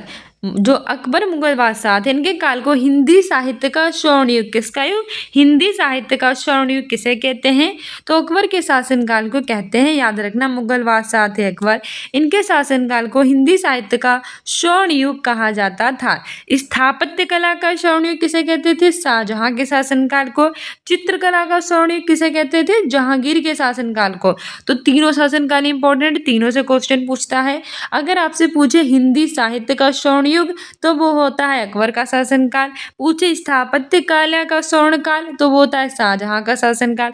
बोले चित्रकला, तो चित्रकला सबसे ज्यादा जहांगीर ने बनवाई थी, और स्थापत्य शाहजहां ने बनवाई थी, और हिंदी साहित्य का स्वर्ण युग बादशाह अकबर के शासनकाल को कहते हैं। तीनों याद रखना। नेक्स्ट है कि कौन से फ्रांसीसी यात्री ने 6 बार भारत की यात्रा की? यानी कि वो कौन से फ्रांसीसी यात्री थे जिन्होंने 6 बार भारत की यात्रा की थी? ऑप्शन ए है मनुची, ऑप्शन बी है वार्नियर, ऑप्शन सी है थेवनोट, और ऑप्शन डी है ट्रेवरनियर। तो बताइए वो कौन से थे जिन फ्रांसीसी जिन्होंने 6 बार भारत की यात्रा की थी? सही आंसर हो जाएगा इसमें हमारा ऑप्शन डी ट्रेवरनियर। ठीक है, ट्रेवरनियर फ्रांसीसी यात्री थे जिन्होंने 6 बार भारत की यात्रा की थी। हमारी व्याख्या भी है कि ट्रेवर नियर फ्रांसीसी यात्री था जो मुगल काल में भारत की 6 बार यात्रा जिसने की थी। नेक्स्ट है कि आईने अकबरी में अबुल फजल ने मनसबदारों के कितनी श्रेणियों का उल्लेख किया है। आईने अकबरी में जो अबुल फजल थे उन्होंने मनसबदारियों को कितनी श्रेणियों में बांटा था। कुछ तो श्रेणियों में बांटा होगा, तो हमें पूछ यही रहा है कि कितनी श्रेणियों में बांटा था। ऑप्शन ए है 22, ऑप्शन बी है 33, ऑप्शन सी है 44, ऑप्शन डी है 66 यानी कि 66। तो सही आंसर इसमें हमारा हो जाएगा ऑप्शन बी 33। ठीक है, आईने अकबरी में जो अबुल फजल थे इन्होंने मनसबदारियों को जो है वो 33 श्रेणियों का उल्लेख किया था। कितनी? 33। हमारी व्याख्या है कि जो आईने अकबरी थी इनकी रचना की थी अबुल फजल ने। इस पुस्तक में हमारे प्रशासन संबंधी बात थी, इनका उल्लेख था। और इसमें जो मनसबदारियों थे इनको 33 श्रेणियों का उल्लेख है। मनसबदारी की कितनी श्रेणियों का उल्लेख है? 33। नेक्स्ट क्वेश्चन है कि भारत के प्रथम स्वतंत्रता संग्राम 1857 का कानपुर में नेतृत्व किसने किया था? भारत का जो प्रथम स्वतंत्रता संग्राम हुआ था वो कब हुआ था? वो हुआ था 1857 में। उसका कानपुर में जो नेतृत्व था वो किसने किया था? ऑप्शन ए है तात्या टोपे, ऑप्शन बी है लक्ष्मीबाई, ऑप्शन सी है नाना साहब, ऑप्शन डी है कुंवर सिंह। तो सही आंसर इसमें हमारा हो जाएगा ऑप्शन सी नाना साहब। भारत के प्रथम स्वतंत्रता संग्राम 1857 का जो कानपुर में नेतृत्व था वो नाना साहब ने किया था। किसने किया था? नाना साहब में। हमारी व्याख्या भी है कि भारत के प्रथम स्वतंत्रता संघर्ष 1857 में कानपुर में अंग्रेजों के विरुद्ध जो विद्रोही थे उनका नेतृत्व नाना साहब ने किया था। नाना साहब के सेनापति जो थे वो तात्या टोपे थे और नाना साहब का मूल नाम जो था वो घोंडू पंत था। क्या था? घोंडू पंत। और 1857 की क्रांति के समय कई जगहों पर भी विद्रोह हुआ था। तो कितनी जगहों पर कौन पे किसने विद्रोह किया था ये मोस्ट इम्पोर्टेंट है, याद रखना। कानपुर में जो था वो नाना साहब ने किया था। लखनऊ में जो था वो बेगम हजरत महल ने किया था। जगदीशपुर में जो था वो कुंवर सिंह ने किया था। इलाहाबाद में जो था वो लियाकत अली ने किया था। फैजाबाद में मौलवी अहमदुल्ला या अहमदुल्ला ने किया था। दिल्ली की बात करें तो यहाँ खान बहादुर खान या फिर बहादुर शाह जो सेकेंड था उसने किया था। और बरेली में किसने किया था? खान बहादुर खान ने किया था। कानपुर में नाना साहब ने, लखनऊ में बेगम हजरत महल ने, जगदीशपुर में कुंवर सिंह ने, इलाहाबाद में लियाकत अली ने, फैजाबाद में मौलवी अहमदुल्ला ने, दिल्ली में खान बहादुर खान और बहादुर शाह सेकेंड ने, बरेली में खान बहादुर खान ने किया था। ठीक है। नेक्स्ट है कि 1857 के दौरान लिखित पुस्तक माझा प्रवास के लेखक कौन है? ऑप्शन ए है विष्णु भट्ट गोडसे, ऑप्शन बी है सीताराम पांडे, ऑप्शन सी हमारा है नारगेट और ऑप्शन डी है मंगल पांडे। ठीक है, तो बताइए किसने किया था? सही आंसर हो जाएगा ऑप्शन ए विष्णु भट्ट गोडसे। 1857 के दौरान जो लिखित पुस्तक है माझा प्रवास, इसके लेखक जो थे वो विष्णु भट्ट गोडसे थे। कौन थे? विष्णु भट्ट गोडसे। हमारी व्याख्या भी है कि 1857 के दौरान लिखी गई पुस्तक माझा प्रवास के लेखक विष्णु भट्ट गोडसे थे। नेक्स्ट है कि महान नागा महिला गिंडालुओं को रानी की उपाधि किसने दी थी? जो महान नागा महिला थी जो थी गिंडालू, इनको रानी की उपाधि किसने दी थी? ऑप्शन ए है रविंद्रनाथ टैगोर, ऑप्शन बी है महात्मा गांधी, ऑप्शन सी है जवाहरलाल नेहरू और ऑप्शन डी है सुभाष चंद्र बोस। तो सही आंसर इसमें हमारा हो जाएगा ऑप्शन सी जवाहरलाल नेहरू। महान नागा महिला गुंडालुओं को रानी की उपाधि जो थी वो जवाहरलाल नेहरू ने दी थी। ठीक है, हमारी व्याख्या भी है कि महान नागा महिला रानी गुंडालुओं ने मणिपुर में जियार रांग आंदोलन था उसका नेतृत्व अंग्रेजों के विरुद्ध किया था। पंडित जवाहरलाल नेहरू ने इन्हें रानी की उपाधि दी थी। नेक्स्ट है कि महात्मा गांधी ने अपनी आत्मकथा किस भाषा में लिखी? ऑप्शन ए है हिंदी में लिखी, ऑप्शन बी है मराठी में लिखी, ऑप्शन सी है गुजराती में लिखी, ऑप्शन डी है अंग्रेजी में लिखी। तो बताइए महात्मा गांधी ने अपनी आत्मकथा किस भाषा में लिखी थी? से आंसर हो जाएगा ऑप्शन सी गुजराती में लिखी थी। ठीक है, हमारी व्याख्या भी है कि महात्मा गांधी ने अपनी आत्मकथा गुजराती भाषा में लिखी थी। गांधी जी की आत्मकथा थी माई एक्सपेरिमेंट विद ट्रूथ। इस पुस्तक का रूपांतर है सत्य के साथ मेरा प्रयोग। और गांधी जी की आत्मकथा का अंग्रेजी में अनुवाद महादेव देसाई ने किया था। किसने किया था? महादेव देसाई ने किया था। है कि ब्रिटिश संसद ने किस वर्ष कानून पास कर ईस्ट इंडिया कंपनी के सारे अधिकार छीन लिए? ऑप्शन ए है 1858, ऑप्शन बी है 1859, ऑप्शन सी है 1860, ऑप्शन डी है 1861। से आंसर हो जाएगा ऑप्शन ए 1858। जो ब्रिटिश संसद थी उसने 1858 में कानून पास कर दिया और ईस्ट इंडिया कंपनी के जितने अधिकार थे सभी छीन लिए गए थे। हमारी व्याख्या भी है कि 1857 के विद्रोह के परिणाम स्वरूप 1858 में ब्रिटिश सरकार ने ईस्ट इंडिया कंपनी के सारे अधिकारों को छीन लिया था। भारत से कंपनी का शासन समाप्त कर दिया गया तथा जो भारतीय सत्ता थी ये ब्रिटिश काउंट को क्या कर दी गई? स्थानांतरित कर दी गई, मतलब उन्हें दे दी गई। ब्रिटिश सरकार के द्वारा अपने प्रतिनिधि के रूप में वायसराय की नियुक्ति की तथा प्रथम वायसराय कौन था? लॉर्ड कैनिंग बना था। ठीक है, तो 1857 के विद्रोह के बाद 1858 में ब्रिटिश सरकार ने ईस्ट इंडिया कंपनी के जितने अधिकार थे वो छीन लिए थे और कंपनी का शासन समाप्त करके भारतीय सत्ता जो थी वो ब्रिटिश काउंट को दे दी थी।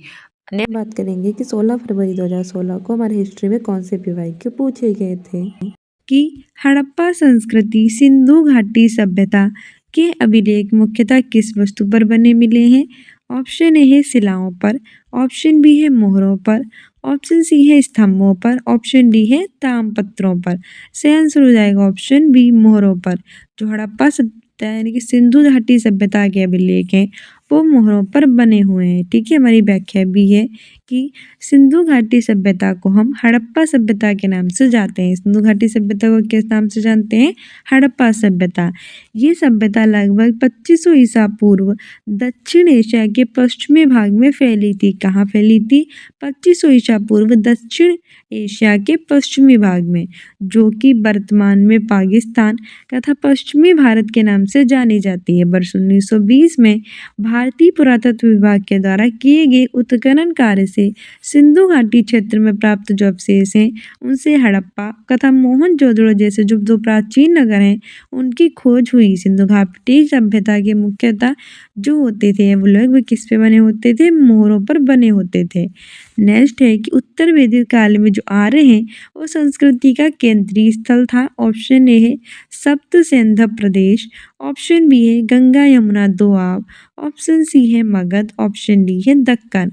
से आंसर इसमें हमारा हो जाएगा ऑप्शन बी गंगा यमुना दोआब। उत्तर वैदिक काल में जो आर्य संस्कृति का केंद्रीय स्थल था वो गंगा यमुना दोआब था। हमारी व्याख्या भी है कि 1000 ईसा पूर्व से 600 ईसा पूर्व तक के काल को हमने उत्तर वैदिक काल कहा है। कब से? 1000 ईसा पूर्व से 600 ईसा पूर्व तक के काल को हमने कहा है उत्तर वैदिक काल।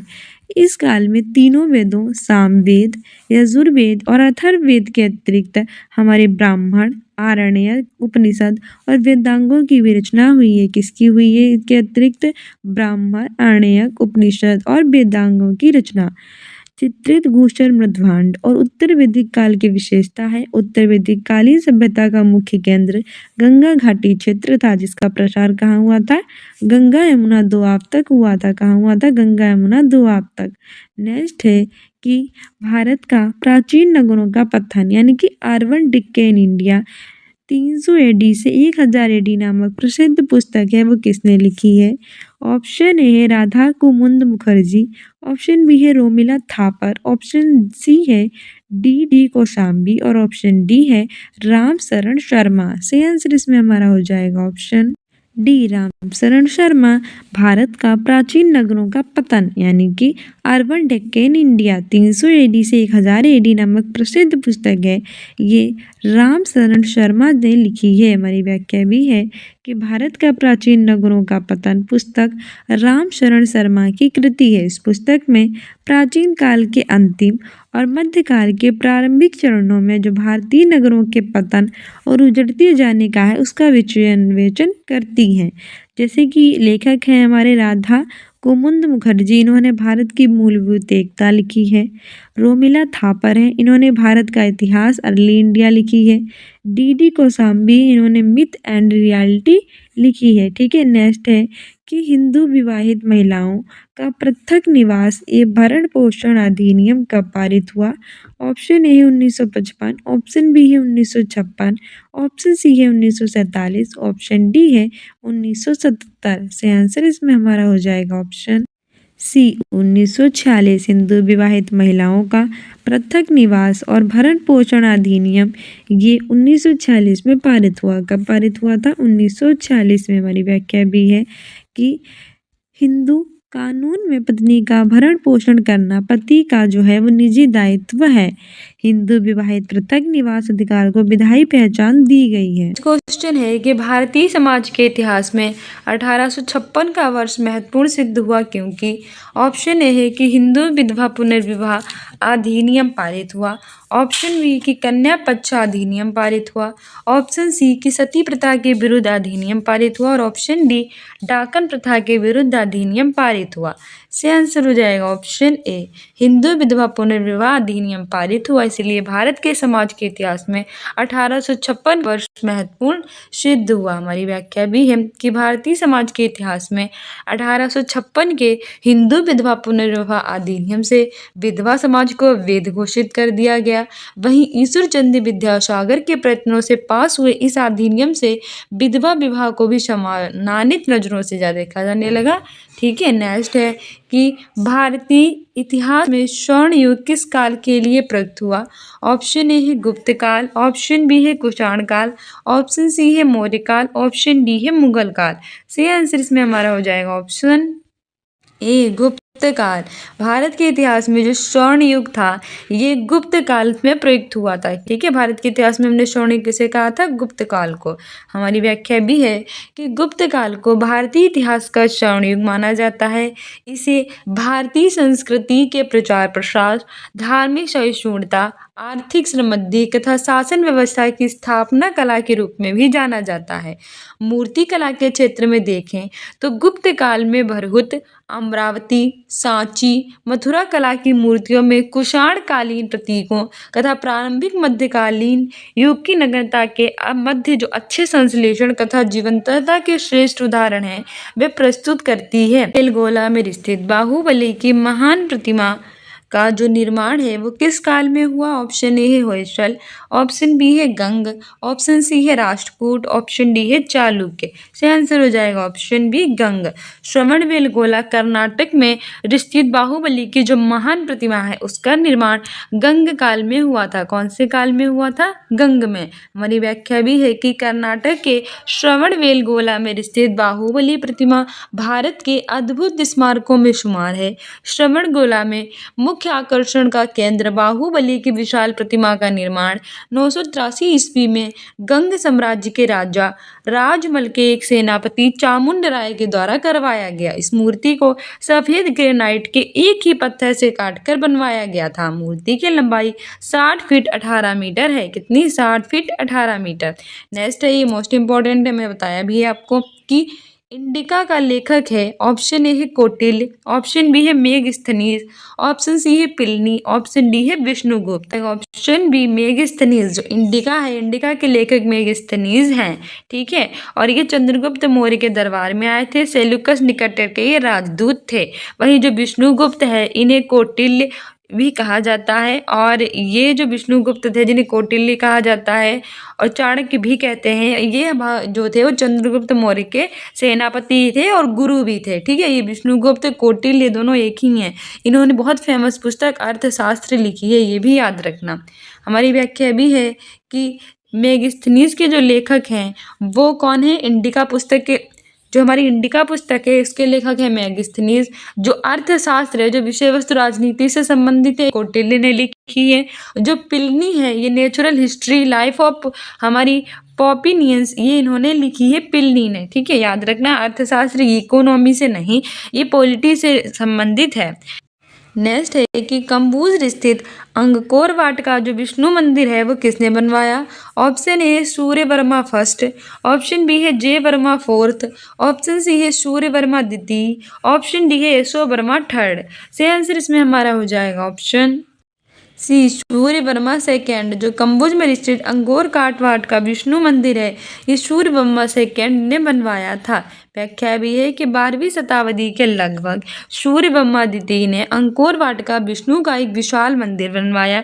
मंदिर की जो दीवारें थी उनकी मूर्तियों पर पूरी की पूरी रामायण अंकित है। ये मंदिर खेमेर व चोल शैली में बनी है। किसमें? खेमेर व चोल शैली में। नेक्स्ट है कि सम्राट अशोक के किस बृहद शिलालेख में पड़ोसी देशों का वर्णन है? ऑप्शन ए है प्रथम, ऑप्शन बी है पंचम, ऑप्शन सी है अष्टम, ऑप्शन डी है 13वां। सही आंसर हो जाएगा ऑप्शन डी 13वां। सम्राट अशोक का जो 13वां शिलालेख है, जो उनका एक बृहद बहुत बड़ा शिलालेख है, उसमें पड़ोसी देशों का क्या है? वर्णन है। हमारी व्याख्या भी है कि सम्राट अशोक का 14वां दीर्घ शिलालेख या बृहद शिलालेख जो है विभिन्न लेखों का इसमें समूह है जो 8 भिन्न भिन्न स्थानों से प्राप्त किए गए हैं, जो कि है धौली, सहवाजगढ़ी, मानसेहरा, कालसी, जोगढ़, सोपारा, एरेगुडी, गिरनार। 13वां शिलालेख कलिंग युद्ध के बाद का है जिसमें धम्म विजय साधारण विजय से अधिक कल्याणकारी। इसी शिलालेख में ही पड़ोसी देशों का भी वर्णन है। इसमें एंटियोकस सीरिया, टालमी फिलाडेल्फस मिस्र, मगध सीरीन, अलेक्जेंडर एविरस और एंटीगोनस मकदूनिया के जो शासक हैं उनका भी उल्लेख है, तो मोस्ट इंपॉर्टेंट है। नेक्स्ट हमारा क्वेश्चन है कि रविंद्रनाथ टैगोर के किस उपन्यास का प्रमुख पात्र निखिल है जो देशभक्ति से बढ़कर मानवता में विश्वास रखता है? ऑप्शन ए है शेर कविता, ऑप्शन बी है गोरा, ऑप्शन सी है योगा योग, ऑप्शन डी है घर भाई रे। सही आंसर हो जाएगा ऑप्शन डी घर भाई रे। ठीक है, रविंद्रनाथ टैगोर का जो उपन्यास है घर बाइरे, इसका प्रमुख पात्र है निखिल, जो देशभक्ति से बढ़कर किसमें विश्वास रखता है? मानवता में विश्वास रखता है। ठीक है, रविंद्रनाथ टैगोर को बंगाली उपन्यास घर बाइरे देशभक्ति की रोमानियकता पर आधारित है। इस कहानी में नायक निखिल जो है वो समाज के सुधार और महिला सशक्तिकरण के लिए आवाज उठाता है, लेकिन राष्ट्रवाद को लेकर थोड़ा नरम वो पड़ जाता है। नेक्स्ट है हिंदुस्तान गदर पार्टी की स्थापना किस वर्ष की गई? ऑप्शन ए है 1916, ऑप्शन बी है 1925, ऑप्शन सी है 1913, ऑप्शन डी है 1922। सही आंसर हो जाएगा ऑप्शन सी 1913। हिंदुस्तान गदर पार्टी की स्थापना 1913 में की गई थी। हमारी व्याख्या भी है कि हिंदुस्तान गदर पार्टी की स्थापना 1913 में सैन फ्रांसिस्को में लाला हरदयाल के प्रयासों से हुई। इसका उद्देश्य सशस्त्र संघर्ष के माध्यम से भारत को अंग्रेजी दासता से मुक्ति दिलाना था। इस संगठन ने भारत को अनेक महान क्रांतिकारी भी दिए हैं। नेक्स्ट है दिरहम है। ऑप्शन ए है सोने का सिक्का है, ऑप्शन बी है तांबे का सिक्का है, ऑप्शन सी है चांदी का सिक्का है और ऑप्शन डी है मिश्रित धातु का सिक्का है। तो सही आंसर हो जाएगा जो दिरहम है वो हमारा है। सही आंसर हो जाएगा ऑप्शन बी तांबे का सिक्का। दिरहम तांबे के सिक्का है, यानी तांबे के सिक्के को दिरहम कहते हैं। नेक्स्ट है कि शेर शाह सूरी का अंतिम अभियान किस शासक के विरुद्ध था? ऑप्शन ए है कालिंजर, ऑप्शन बी है मारवाड़, ऑप्शन सी है रणथंबोर, ऑप्शन डी है मालवा। सही आंसर इसमें हमारा हो जाएगा ऑप्शन ए कालिंजर। शेर शाह सूरी का जो अंतिम अभियान था वो कालिंजर शासक के विरुद्ध था। कौन से शासक के विरुद्ध था? कालिंजर। ठीक है, हमारी व्याख्या भी है कि कालिंजर का अभियान शेर शाह सूरी के शासनकाल और जीवन काल दोनों का अंतिम अभियान था। कालिंजर के किले को बुंदेलखंड की कुंजी भी कहते हैं। माना जाता है कि शेर शाह सूरी ने यह अभियान एक नर्तकी को पाने के लिए किया था, जिसे राजा कीरत सिंह ने देने से क्या कर दिया था? मना कर दिया था। जिसे उक्का नामक तोप के फटने से एक गोला, इस अभियान में उक्का नामक तोप के फटने से एक गोला किले की दीवार में टकराकर बारूद के ढेर में जा गिरा था। इसमें भयंकर आग लगी थी और शेर शाह जो था बुरी तरह से सुलझ गया था। नेक्स्ट है कि राजा राम मोहन राय के प्रयासों से बंगाल में सती प्रथा को किस अधिनियम के अंतर्गत निषेध घोषित किया गया? ऑप्शन ए है नियमन। सही आंसर हो जाएगा ऑप्शन ए। ठीक है, हमारी व्याख्या भी है कि राजा राम मोहन राय के प्रयास से बंगाल में सती प्रथा को जो है वो AD 1829 में तत्कालीन ब्रिटिश भारत के governor general Lord William Bentinck के द्वारा 4 दिसंबर 1829 को बंगाल सती रेगुलेशन पास किया गया और इस कानून के माध्यम से पूरे ब्रिटिश भारत में सती प्रथा पर क्या कर लगा दी गई, रोक लगा दी गई। अब हम बात करेंगे कि 24/7/2022 को हिस्ट्री में कौन से विवाह पूछे गए थे। मेगास्थनीज ने मौर्य प्रशासन में सैनिक गतिविधियों के संचालन के लिए कितनी उप समितियों का उल्लेख किया है?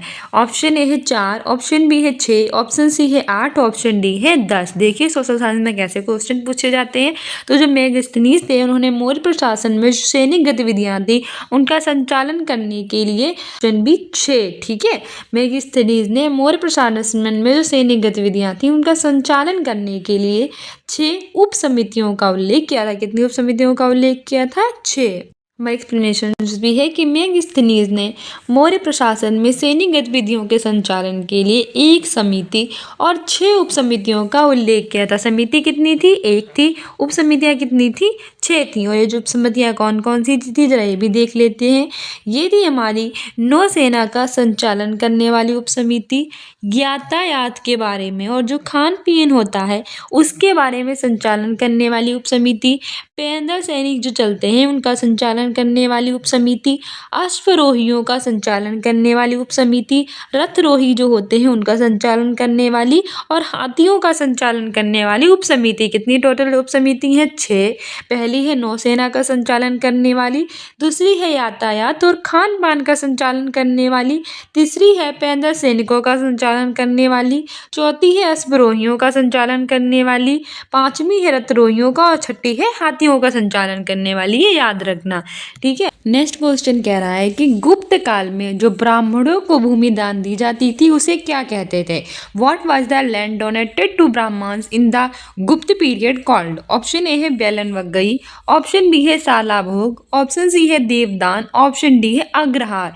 तो पूछ लेता है कि हमने जिसको दान में दी है वो वाली भूमि क्या कहेंगे, कौन से काल में? तो ऐसे ही हमारा एक काल था गुप्त काल। कौन सा? गुप्त काल। उसमें हमने ब्राह्मणों को जो भूमि, हो जाएगा ऑप्शन डी अग्रहार, ठीक है। गुप्त काल में ब्राह्मणों को जो भूमि दान दी जाती थी उसे हम अग्रहार कहते थे। ऑप्शन डी हमारा बिल्कुल सही हो जाएगा। एक्सप्लेनेशन भी है कि गुप्त काल में जो ब्राह्मणों को भूमि दान दी जाती थी उसे अग्रहार कहते थे।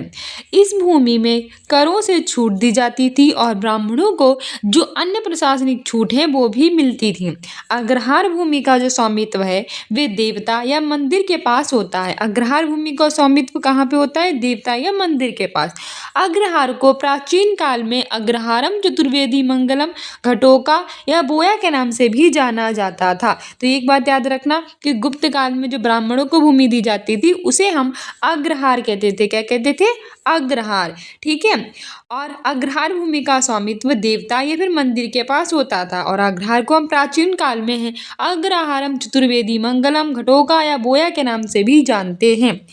नेक्स्ट कहते हैं हमारा क्वेश्चन कि चालुक्यों की राजधानी कौन सी थी? Which was the capital of the Chalukya? Option A है मदुरै, ऑप्शन बी है अमरावती, ऑप्शन सी है भरूच, ऑप्शन डी है एहोल।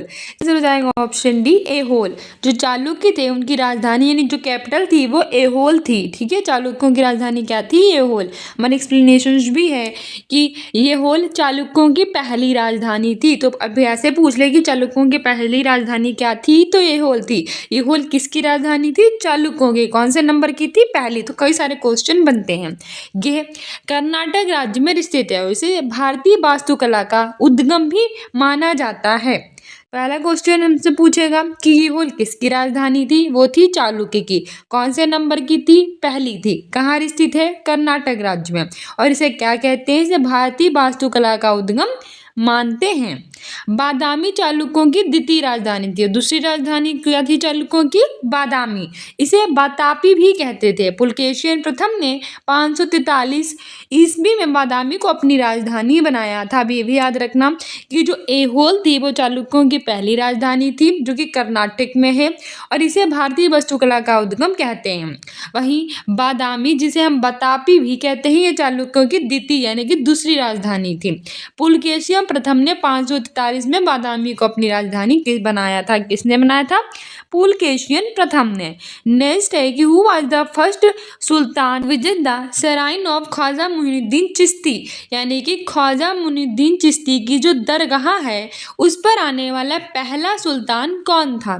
ऑप्शन ए है कुतुबुद्दीन ऐबक, ऑप्शन बी है इल्तुतमिश, ऑप्शन सी है मोहम्मद बिन तुगलक, ऑप्शन डी है अलाउद्दीन खिलजी।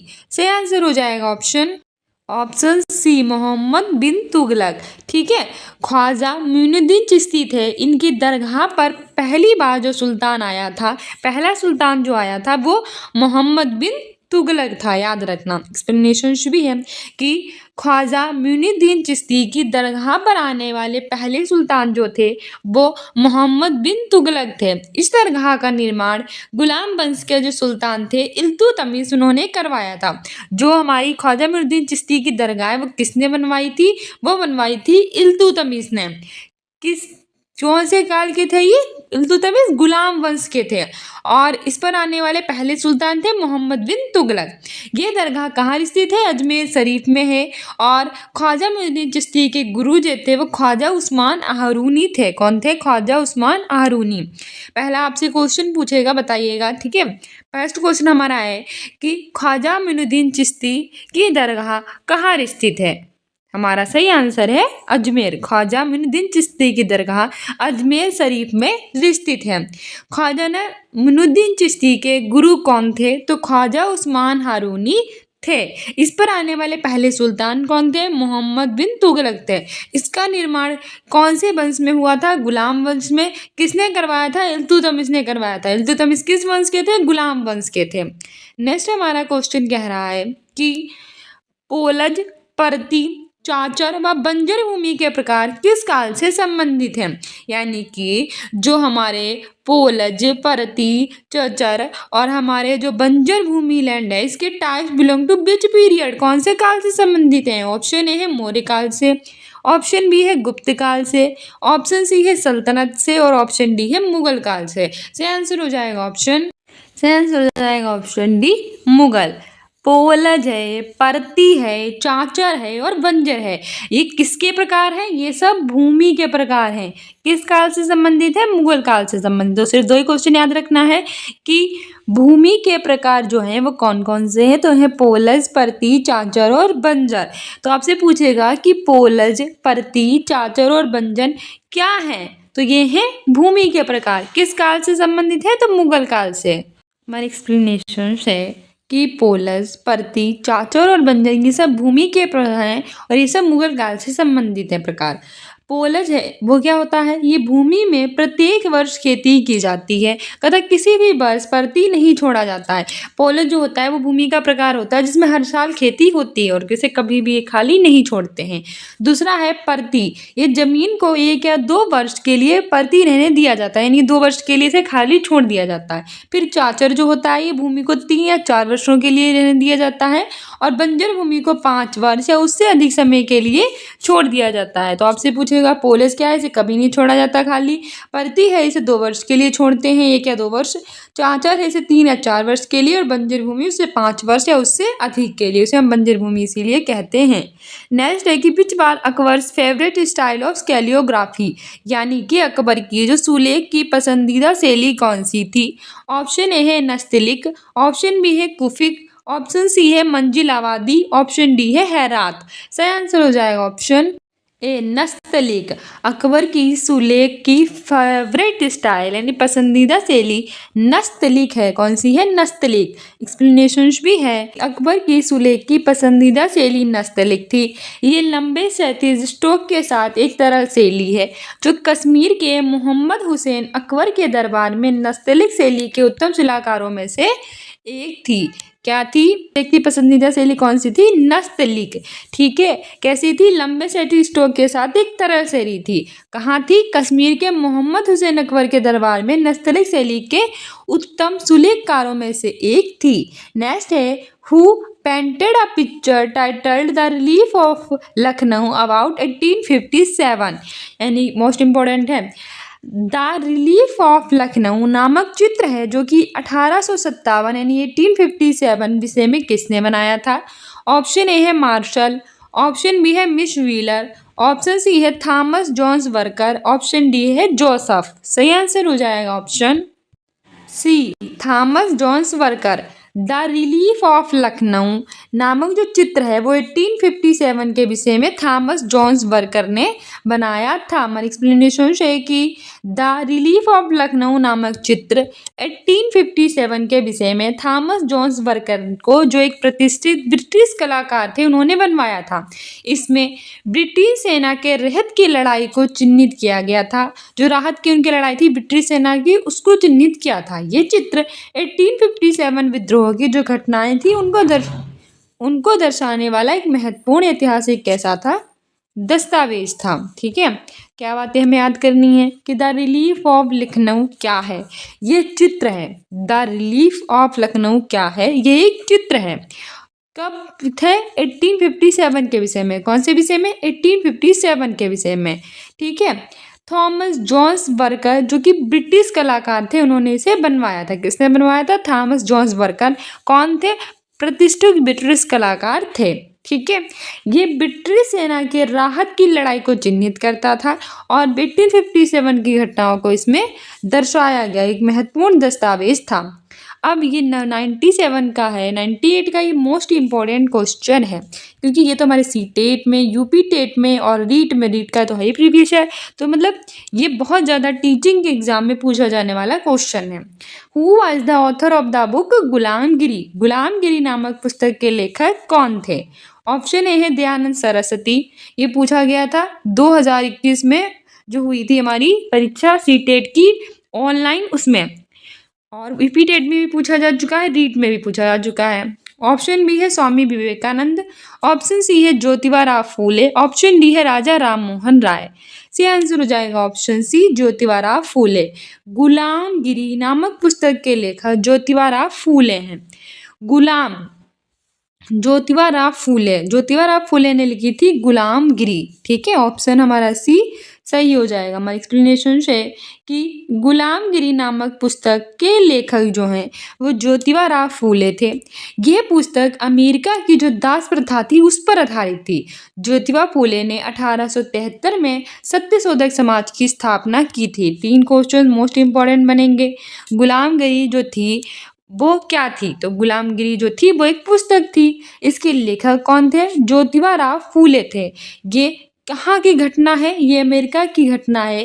किस विषय पर संबंधित थी? दास प्रथा पर संबंधित थी। जो हमारी ज्योतिबा राव फूले थी, उन्होंने किसकी स्थापना की? सत्यशोधक समाज की थी। कब की? 1873 में की।